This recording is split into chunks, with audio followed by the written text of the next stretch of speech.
सवाल विधायक बनाने का नहीं है, सवाल अखिलेश यादव को सरकार कहता हूँ कि सारे जहां से अच्छा हिंदुस्तान हमारा। बिल्कुल। आखिर ये किसने लिखा?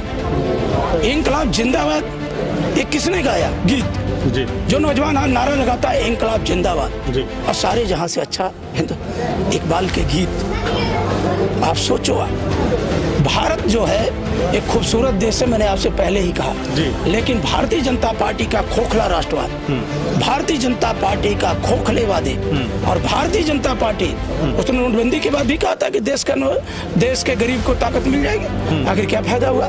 ताकतों ने वो नहीं चाहते कि गरीब नौजवान के सवाल पर चुनाव हो, वो नहीं चाहते किसान के सवाल पर चुनाव हो। एक नकली राष्ट्रवाद का ढोंग रच करके और उन्होंने इस तरह से दुष्प्रचार खड़ा कर दिया कि हम गरीबों के नौजवानों को, बेरोजगारों को रोजगार देंगे, हम उनके खाते में रुपया डालेंगे, हम किसानों की आय को दुगनी करेंगे, हम अंतर। तो तमाम सरकारों के सर अपने अपने मैनिफेस्टो होते हैं, वादे होते हैं। अखिलेश जी भी जब सत्ता में थे तो उन्होंने साइकिल बांटी, बेरोजगारी भत्ते बांटे और तमाम लैपटॉप वगैरह बांटे। योजनाएं तो होती है सरकार। देखिए, नौजवानों का जोश और अखिलेश यादव जी का नेतृत्व और हमारे बुजुर्गों के अनुभव और उनके आशीर्वाद से पूरा का पूरा उत्तर प्रदेश एक परिवर्तन के रास्ते पर चल चुका है।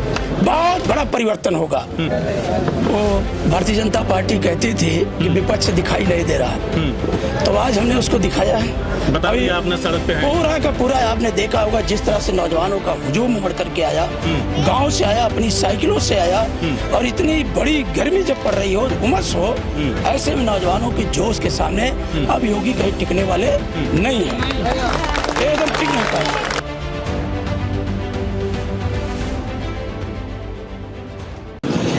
नमस्कार, आदाब। मेरा नाम वसीम है और इस वक्त मैं मौजूद हूं आजमगढ़ जिले के अतरौलिया में। समाजवादी पार्टी का अतरौलिया का ये कार्यालय है और मेरे साथ इस वक्त मौजूद हैं बातचीत करने के लिए अतरौलिया के लोकप्रिय विधायक संग्राम यादव। लोकप्रिय इसलिए क्योंकि यहाँ की जनता जब भी इनका नाम लेती है तो उस नाम के आगे लोकप्रिय शब्द का इस्तेमाल करती है। खैर, जनता के प्यार जताने का अपना अपना तरीका हो सकता है और इस वक्त आप देख रहे हैं, साथ ही साथ आपको बता दूं कि समाजवादी पार्टी के तमाम कार्यकर्ता भी यहाँ पे उपस्थित हैं। वो क्यों हैं? क्योंकि राष्ट्रीय अध्यक्ष अखिलेश यादव समाजवादी पार्टी ने आह्वान किया था कि 5 तारीख को 5 अगस्त को उत्तर प्रदेश में तमाम जगहों पर साइकिल यात्रा निकाली जाएगी। आज निकाली गई है। विधायक संग्राम यादव जी के नेतृत्व में इस साइकिल यात्रा को निकाला गया है। उसका क्या उद्देश्य है, उस यात्रा से क्या मैसेज जाएगा, इन सब तमाम बातों पे हम लोग बातचीत करेंगे और साथ ही साथ 2022 को लेकर के विधायक संग्राम यादव जी ने कौन कौन से अपने क्षेत्र में काम कराए, उन सब चीज़ों पे आज हम लोग बातचीत करेंगे। तो देर ना करते हुए आइए शुरू करते हैं। सबसे पहले स्वागत है आपका। धन्यवाद धन्यवाद। इस साइकिल यात्रा से उत्तर प्रदेश की सियासत को आप लोगों ने कौन सा संदेश देने की कोशिश की है? देखिए, समाजवादी पार्टी के राष्ट्रीय उपाध्यक्ष रहे स्वर्गीय जनेश्वर मिश्र जी, उनको पूरा देश छोटे लोहिया के नाम से जानता है जी। आज उनकी जयंती है और देश के नौजवानों में रोल मॉडल भी थे। बहुत आंदोलन के, संघर्ष के हमारे नेता माननीय मुलायम सिंह यादव जी को नेता मान करके उन्होंने समाजवादी पार्टी के गठन में महत्वपूर्ण भूमिका अदा की थी और माननीय अखिलेश यादव जी के नेतृत्व की उन्होंने भरपूर सराहना भी की थी। और अपने जीवन में एक बार लखनऊ के अंदर उन्होंने इतना बड़ा आंदोलन खड़ा किया था अखिलेश जी के नेतृत्व में कि पुलिस को बर्बर लाठीचार्ज भी करना पड़ा, आंसू गैस के गोले भी चलाने पड़ा, पानी की बौछार भी चलानी पड़ी, लेकिन अखिलेश यादव जी के नेतृत्व में नौजवान इतने जोश के साथ खड़ा रहा तो जिससे एक ताकत मिली देश के नौजवानों को। और उस समय हम लोग विश्वविद्यालय में छात्र यूनियन की राजनीति करते थे तो हम लोगों ने उनके अंदर देखा कि जो जज्बा था, जो संघर्ष की क्षमता थी, वो बिल्ली नेताओं में मिलती है। आज उनकी जयंती में जब उत्तर प्रदेश का नौजवान करा रहा है, बेरोजगारी से वो त्रस्त है और जब वो अपनी आवाज को बुलंद करना चाहता है, अपनी आवाज को लोकतांत्रिक तरीके से रखना चाहता है, तो योगी की पुलिस और सरकार के इशारे पर बेरोजगार नौजवानों के आंदोलन को कुचला जाता है और उनकी वाजिब मांगों को माना नहीं जाता है। अभी आप देखे होंगे 69,000 शिक्षक भर्ती के सवाल पर या नीट में ओबीसी आरक्षण के सवाल पर। मैं उस मुद्दे पे आऊंगा, लेकिन मेरा सवाल यह था विधायक जी कि इस यात्रा के माध्यम से उत्तर प्रदेश की सियासत को क्या मैसेज दिया आप लोगों ने? वो भारतीय जनता पार्टी कहती थी कि विपक्ष दिखाई नहीं दे रहा है, तो आज हमने उसको दिखाया है। बता अभी दिया आपने, सड़क पे हैं। पूरा का पूरा आपने देखा होगा जिस तरह से नौजवानों का हुजूम उमड़ करके आया, गांव से आया, अपनी साइकिलों से आया, और इतनी बड़ी गर्मी जब पड़ रही हो, उमस हो, ऐसे में नौजवानों के जोश के सामने अब योगी कहीं टिकने वाले नहीं हैं, एकदम टिक नहीं पाए। नौजवानों का जोश और अखिलेश यादव जी का नेतृत्व और हमारे बुजुर्गों के अनुभव और उनके आशीर्वाद से पूरा का पूरा उत्तर प्रदेश एक परिवर्तन के रास्ते पर चल चुका है। बहुत बड़ा परिवर्तन होगा। और जो हमारे ऊपर वो आरोप लगाते हैं, आप चाहें तो इस कैंपस में देख सकते हैं, यहाँ आने वाला बेरोजगार नौजवान वो किसान का बेटा है, किसान भी परेशान है, बेरोजगार नौजवान भी परेशान है, छोटे मोटे जो व्यापारी है, आज जो काम करते, सब हर वर्ग त्रस्त है, हर जाति। आपने कहा कि नौजवान ठान चुका है, 22 में परिवर्तन होगा। आपके समर्थकों ने तालियां भी बजाई आपकी उस बात पर। 17 में भी यही नौजवान था, बेरोजगारी तब भी थी। आखिर ऐसा क्या रहा कि 17 में जनता ने नकार दिया समाजवादी पार्टी को और इस बार कबूल कर लेगी? देखिए, 17 के चुनाव में कितना बड़ा षड्यंत्र हुआ देश में, हमें नहीं करना चाहिए। जिम्मेदारी किसकी थी? देश की सीमाओं की सुरक्षा की। देश की सीमाओं की सुरक्षा की जिम्मेदारी भारत सरकार की थी, बिल्कुल, उसे अपनी जिम्मेदारी लेना चाहिए था। लेकिन कुछ इस देश के अंदर ऐसा घटनाक्रम खड़ा करके एक खास वर्ग को आगे करके देश के अंदर दुष्प्रचार किए, और इस देश की पूंजीपति मीडिया ने और इस देश के पूंजीपति ताकतों ने, वो नहीं चाहते कि गरीब नौजवान के सवाल पर चुनाव हो, वो नहीं चाहते किसान के सवाल पर चुनाव हो। एक नकली राष्ट्रवाद का ढोंग रच करके और उन्होंने इस तरह से दुष्प्रचार खड़ा कर दिया कि हम गरीबों के नौजवानों को, बेरोजगारों को रोजगार देंगे, हम उनके खाते में रुपया डालेंगे, हम किसानों की आय को दुगनी करेंगे, हम अंतर। तो तमाम सरकारों के सर अपने अपने मैनिफेस्टो होते हैं, वादे होते हैं। अखिलेश जी भी जब सत्ता में थे तो उन्होंने साइकिल बांटी, बेरोजगारी भत्ते बांटे और तमाम लैपटॉप वगैरह बांटे, योजनाएं तो होती है सरकार। देखिए माननीय अखिलेश यादव, हम इसलिए नहीं कहते कि हम उस पार्टी से एमएलए हैं जी। अगर आप निष्पक्षता की तरफ जाएंगे, बढ़ेंगे, तो देखेंगे राष्ट्रवाद का ये मतलब नहीं है कि भ्रम में डालो, लोगों को बांटो। हमारे देश की खूबसूरती यही है कि हिंदू, मुसलमान, सिख, ईसाई सब एक साथ मिलकर रहें। अगर भारत को आप देखेंगे तो भारत जातियों का देश है, धर्मों का देश है। भारत का कुछ हिस्सा जो आप तमिलनाडु की तरफ जाएंगे वो दूसरी बोली भाषा बोलता है, उत्तराखंड के तरफ जाएंगे तो दूसरा रहन सहन है, हिमाचल की तरफ जाएंगे तो खान पान दूसरा है। जो हमारी विविधता है, उस विविधता में एकता का भाव लिए भारत दुनिया का सबसे खूबसूरत देश है। यहीं पर जो सारे जहां से अच्छा हिंदुस्तान हमारा। राष्ट्रवाद के मामले में बीजेपी का, जैसे आपके कहने का मतलब है बीजेपी फर्जी राष्ट्रवाद की बात करती है, तो लोग फंस कैसे जाते हैं? मैं कहता हूं कि सारे जहां से अच्छा हिंदुस्तान हमारा। बिल्कुल। आखिर किसने लिखा इंकलाब जिंदाबाद? ये किसने गाया गीत जी? जो नौजवान आज नारा लगाता है इंकलाब जिंदाबाद जी, और सारे जहां से अच्छा इकबाल के गीत। आप सोचो, भारत जो है एक खूबसूरत देश है, मैंने आपसे पहले ही कहा जी। लेकिन भारतीय जनता पार्टी का खोखला राष्ट्रवाद, भारतीय जनता पार्टी का खोखले वादे, और भारतीय जनता पार्टी उसने नोटबंदी के बाद भी कहा था कि देश के गरीब को ताकत मिल जाएगी। आखिर क्या फायदा हुआ? अर्थव्यवस्था कहाँ खड़ी हुई? कोरोना काल में उनकी पोल खुल गई। आप देखे होंगे, कहते थे कि मैं दुनिया का विश्व गुरु बनने जा रहा हूँ। क्या हालत हुई? ऑक्सीजन के अभाव में किसान और किसान के परिवार, गरीब, मजदूर, सब के सब, यहाँ तक जजेज लोग, लखनऊ के अंदर बड़े बड़े पदों पे रहने लोग अस्पतालों के गेटों पर जा जाके सीएमओ को फोन लगाते रहे कि मेरे जीवन में 2 घंटे अगर ऑक्सीजन नहीं मिलेगी मैं मर जाऊंगा। कितना नौजवान अपने बाप को खो बैठा, कितना नौजवान अपने भाई को खो बैठा।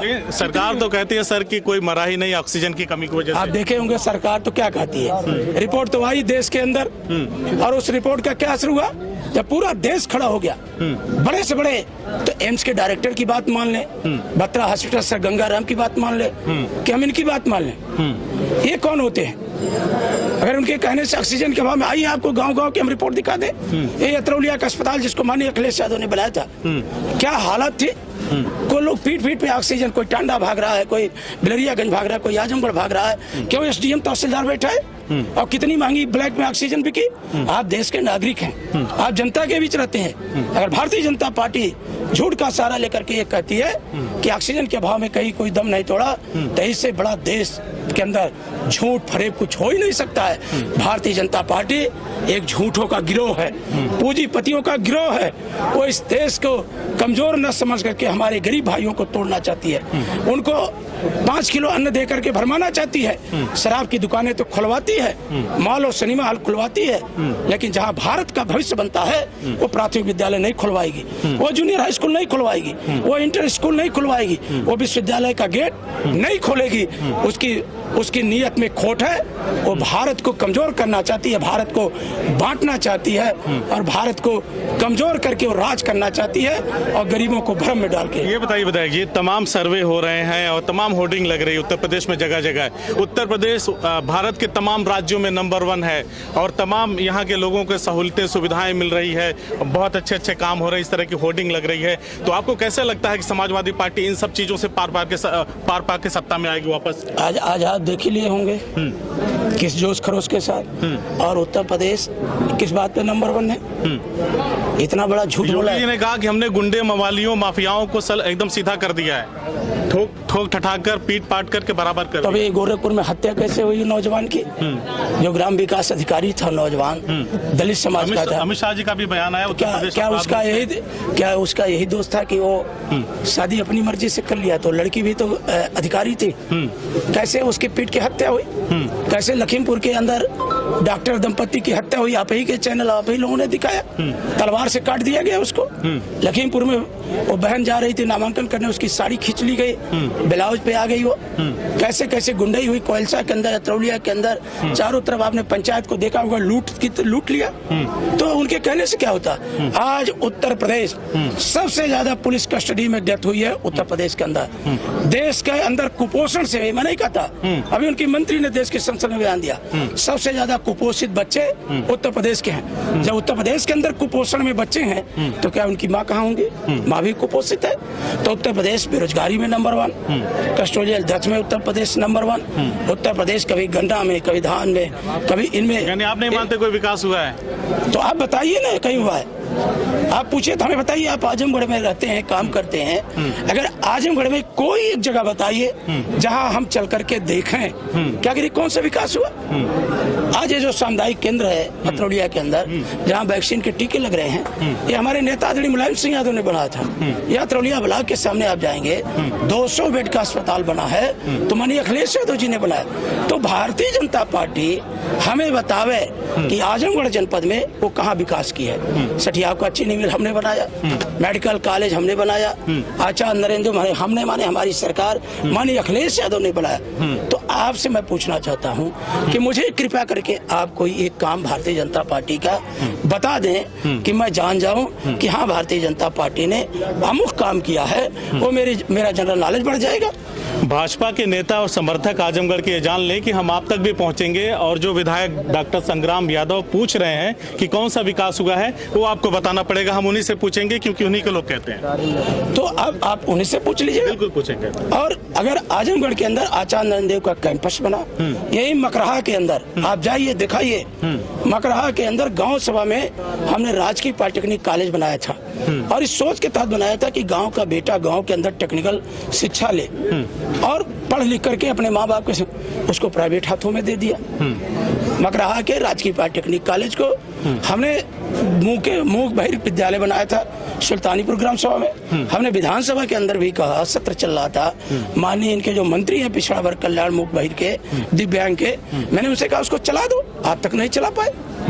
तो हमने तो समधी के अंदर डिग्री कॉलेज बनाया, शानदार 200 बेड का अस्पताल आप देख रहे हैं, कलहोरा पे आप पुल देख रहे हैं, आप देख रहे होंगे राजकीय पॉलिटेक्निक कॉलेज मकराहा का हमने बनाया, मंडी परिषद हमने तो सड़कों से लेके, और आपको स्टोरी करना हो तो एक यहाँ पे सिकंदरपुर गांव है ब्लॉक के बगल से, सिकंदरपुर से नरियाव मार्ग पे आप चले जाइए तो आपकी गाड़ी घोड़ा टायर कहाँ चला जाएगा खुद आपको पता चल जाएगा। इनका अगर इनके विकास को सच्चाई देखना हो तो आप केवल आइए, और उसी रोड पर भारतीय जनता पार्टी के पूर्व अध्यक्ष, दो पूर्व अध्यक्षों का घर है, और मैंने डिप्टी सीएम केशव मौर्य जी से कहा, आपकी सरकार थी तो तब उस सड़क का क्या हालत था? वो प्रधानमंत्री योजना के तहत वो सड़क बनी थी, लेकिन जो ये लिंक एक्सप्रेसवे बना और जो ये 4 लेन बना जिसके कारण ओवरलोडिंग हो गई, ओवरलोडिंग, और जो संत कबीर नगर और जो पुल बनाए थे टांडा के अंदर उसके कारण उसमें बड़े पैमाने पे ट्रकें गई,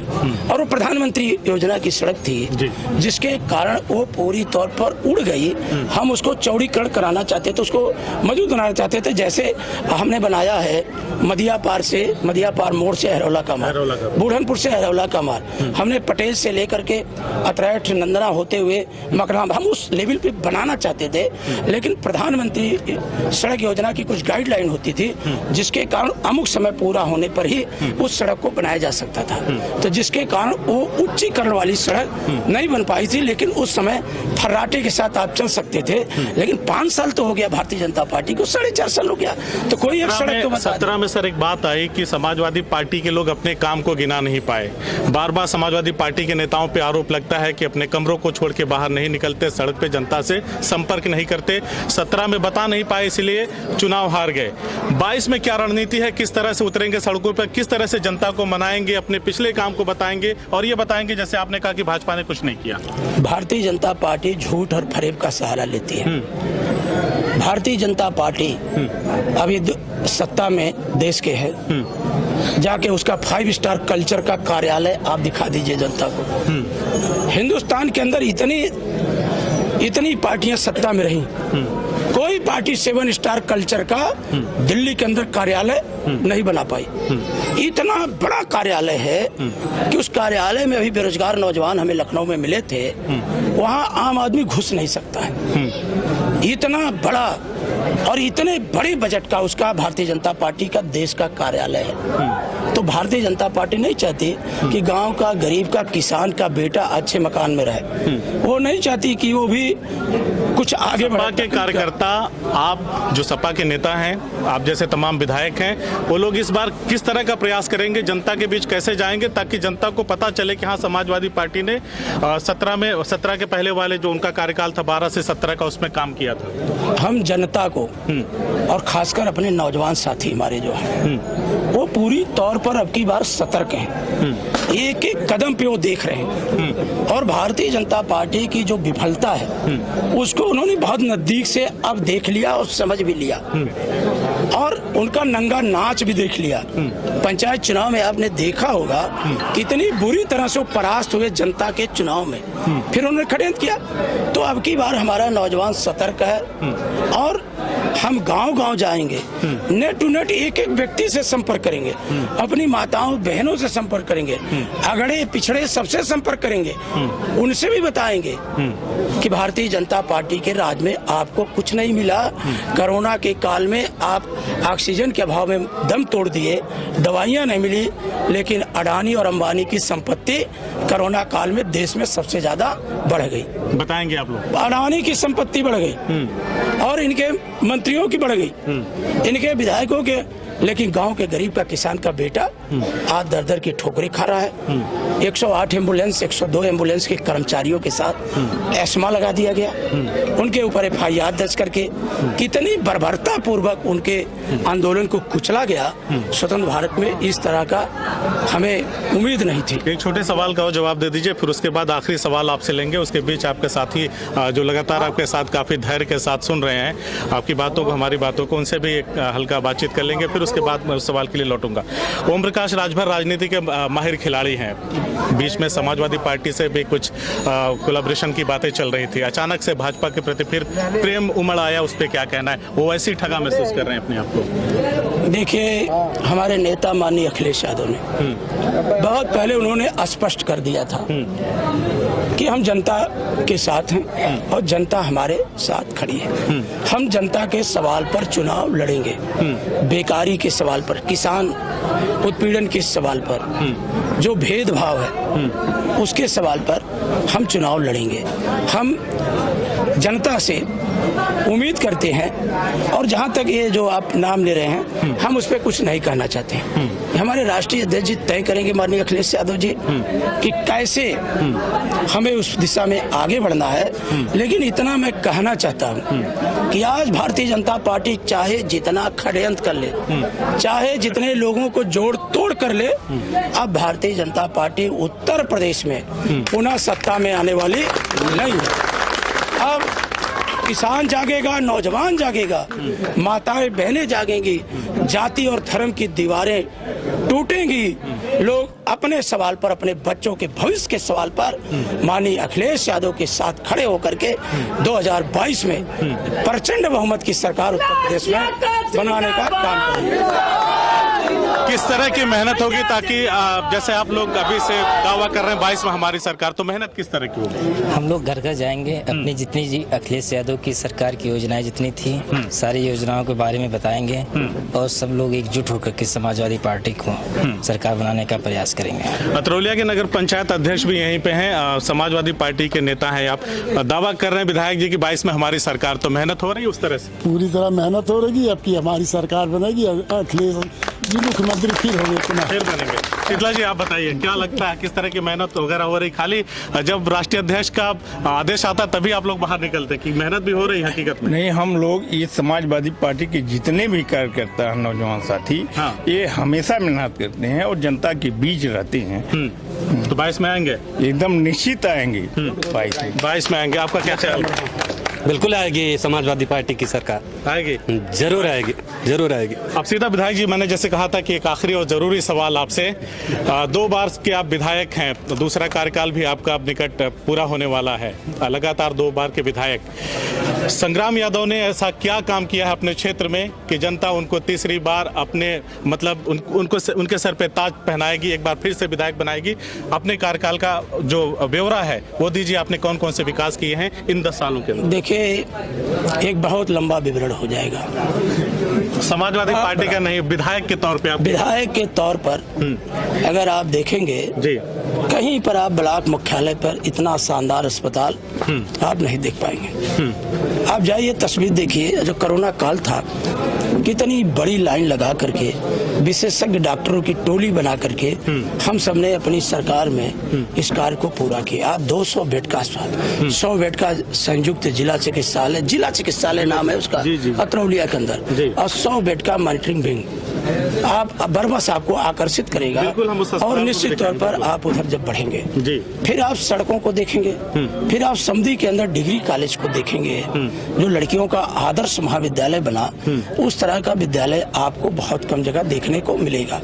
तीसरा, आप मकराहा के अंदर जाएंगे, जो राजकीय पॉलिटेक्निक कॉलेज है, किसी ग्राम सभा में आपको राजकीय पॉलिटेक्निक कॉलेज नहीं मिल पाएगा। फिर जब आप कलहोरा की तरफ जाएंगे, नदी पर बहुत बड़ा पुल बना, बुढ़नपुर की तरफ जाएंगे तो मंडी परिषद बनाने का काम हुआ। और जब ये तो हमारे उस तरह के काम थे, लेकिन जब आपका दर्द छलका था अभी जब ऑक्सीजन का यहाँ पे प्लांट लगा, उद्घाटन हुआ, आपने कहा कि क्षेत्रीय विधायक होने के नाते भारतीय जनता पार्टी के लोगों को मुझे आमंत्रित करना था। वो फासिस्ट लोग हैं, वो केवल छद्म संस्कार की बात करते हैं। योगी जी विधानसभा में कहेंगे क्षेत्रीय विधायक के हाथों से फीता कटवाया जाएगा, क्षेत्रीय विधायक हर समारोह में बुलाया जाएगा। असलियत आपने दिखाई दिया कि असलियत क्या थी। और रही बात विकास के भी आप कह रहे थे, तो जितना अतरौलिया विधानसभा के अंदर विकास के सड़कों तो आपको ऐसी मिलेंगी कि जब आप जाते यहाँ पे मदिया पार मोड़ से लेके हरौला हमारी तक तो आप सनासन आप चल जाते हैं, फिर बूढ़नपुर से आप पहरौला मार्ग को, फिर हमने कहा था पटेल स्कूल से अतरैड मखना होते हुए आप तहसील में खा आदरणीय चेयरमैन साहब खड़े हैं, हमारी पूरी टाउन एरिया का भ्रमण कर जाइए, कहीं आपके बरसात के सीजन में कहीं पर भी आपको न तो बदबूदाती नालियां दिखेंगी ना तो जल भराव दिखेगा। के तौर पर मैं आपसे कहना चाहता हूँ और मैं अभी कल या परसों में आपके चैनल को इनवाइट करूंगा।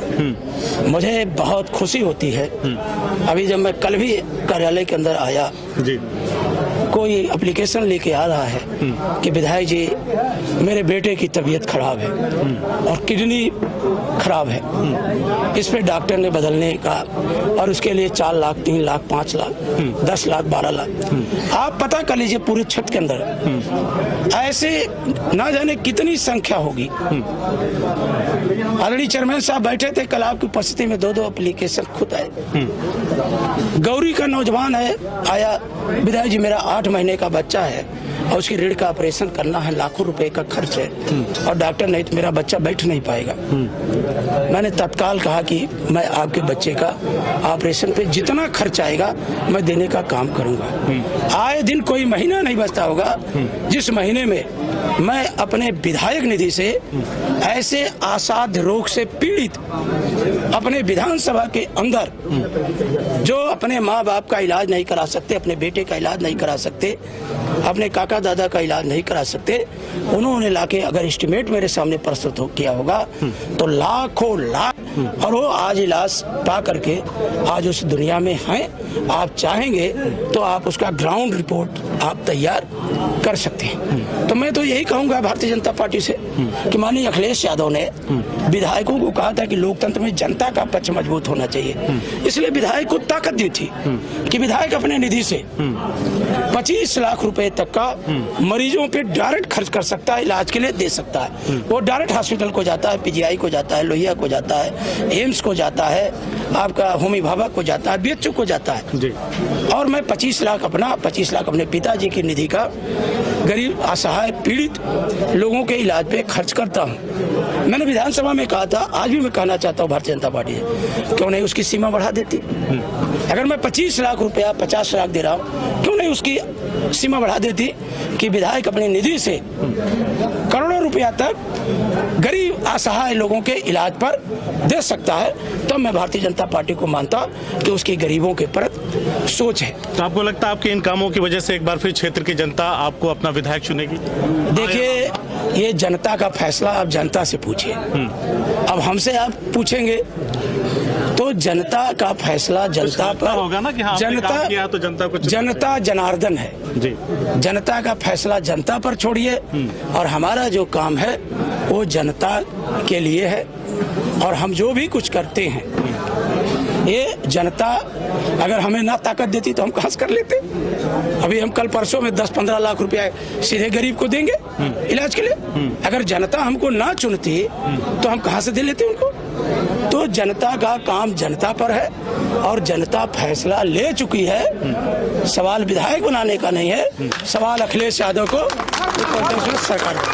तो देखा आपने, हमने अतरौलिया के विधायक डॉक्टर संग्राम यादव से बात किया, साथ में उनके समर्थक हैं, दावा कर रहे हैं कि 2022 में इस बार अखिलेश यादव की सरकार आएगी। एक बार फिर सपा सुप्रीमो उत्तर प्रदेश के मुख्यमंत्री की कुर्सी पे बैठेंगे, गद्दी पे बैठेंगे। विधायक जी ने अपने तमाम जो उनका कार्यकाल रहा उसमें जो भी उन्होंने काम किया उस पर बेबाकी से बताया कि हमने इस तरह के काम किए हैं।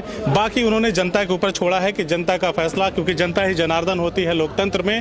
जनता अपने मताधिकार का जब प्रयोग करती है तो आप जैसे लोग चुन करके आते हैं जो जनप्रतिनिधि होने के कारण जनता के लिए काम करते हैं और करना भी चाहिए। अग्नि परीक्षा की टीम लगातार गांव-गांव में घूम रही है, तमाम विधानसभाओं में घूम रही है और वहां के जो विधायक हैं उनसे बातचीत कर रही है, आम जनता से बातचीत कर रही है और जानने की कोशिश कर रही है कि इस बार उत्तर प्रदेश में 2022 में किसकी सरकार। बहुत बहुत शुक्रिया।